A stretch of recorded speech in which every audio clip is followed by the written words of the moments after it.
Дорожники республики за 9 месяцев этого года смогли освоить только половину средств, заявил сегодня на заседании Президиума Госсовета Коми глава профильного агентства Эдуард Слабиков. Он добавил, это результат вполне объективных причин, каких знает Светлана Некрасова. На дорожную отрасль бюджет Коми в этом году выделил рекордную сумму – 9 миллиардов рублей. Кажется, на такие деньги уж можно развернуться и решить массу проблем на местах.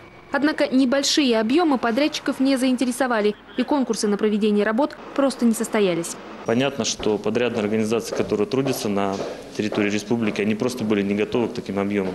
Соответственно, исходили из того, что где было больше объем на какие-то участки дорог, или там, соответственно, туда подрядчики выходили, но муниципальное образование, конечно, оставались в стороне. Не до конца освоят деньги и на крупных объектах. На трассе Сыктывкар-Ухта подрядчики вместо 4,5 миллиардов успеют потратить чуть больше 3. Причина – закрыли битумную установку на Ухтинском НПЗ. Сырье пришлось везти из-за пределов Коми, а это дополнительное время. Неосвоенными останутся и средства, выделенные на участок Керки-Кабанты-Вис. Этот отрезок депутатов интересовал особенно. Он должен был заменить пресловутый серпантин. Основная проблема у нас, вы помните, это серпантин.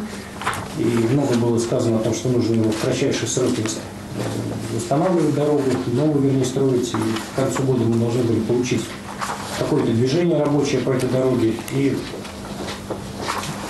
по нашей информации, да и, в общем-то, эта информация уже не секретна, она в прессе звучала, там у нас большие проблемы. Буквально дней 10 назад, значит, мы там вдвоем с председателем Минского автономного округа законодательного собрания.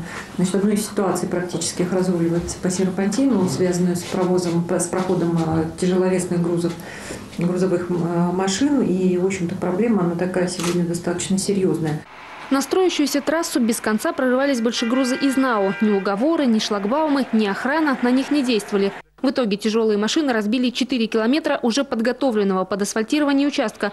Чтобы сохранить трассу, дорожники пошли на крайние меры. Перерыли километр земполотна. Получилось топкое непроезжее болото. Поток машин остановился. Зимой чистить участок от снега тоже не будут. От греха подальше. Теперь наука у нас есть какая-то о строительстве данного участка автомобильной дороги. Наверное, разрыв мы на ней будем оставлять до самого последнего момента, пока не будем вводить ее уже полностью в эксплуатацию. Участок Керки-Кабанты-Вис сдадут только в следующем году, так что большегрузам еще придется ездить по серпантину. Ну а пока зимник не встал, по поручению правительства Коми, профильное агентство организовало на трассе конвоирование. Преодолевать бездорожье фургоном с продуктами помогают 3 бульдозера. Светлана Некрасова, Павел Фетисов, телеканал Юрган.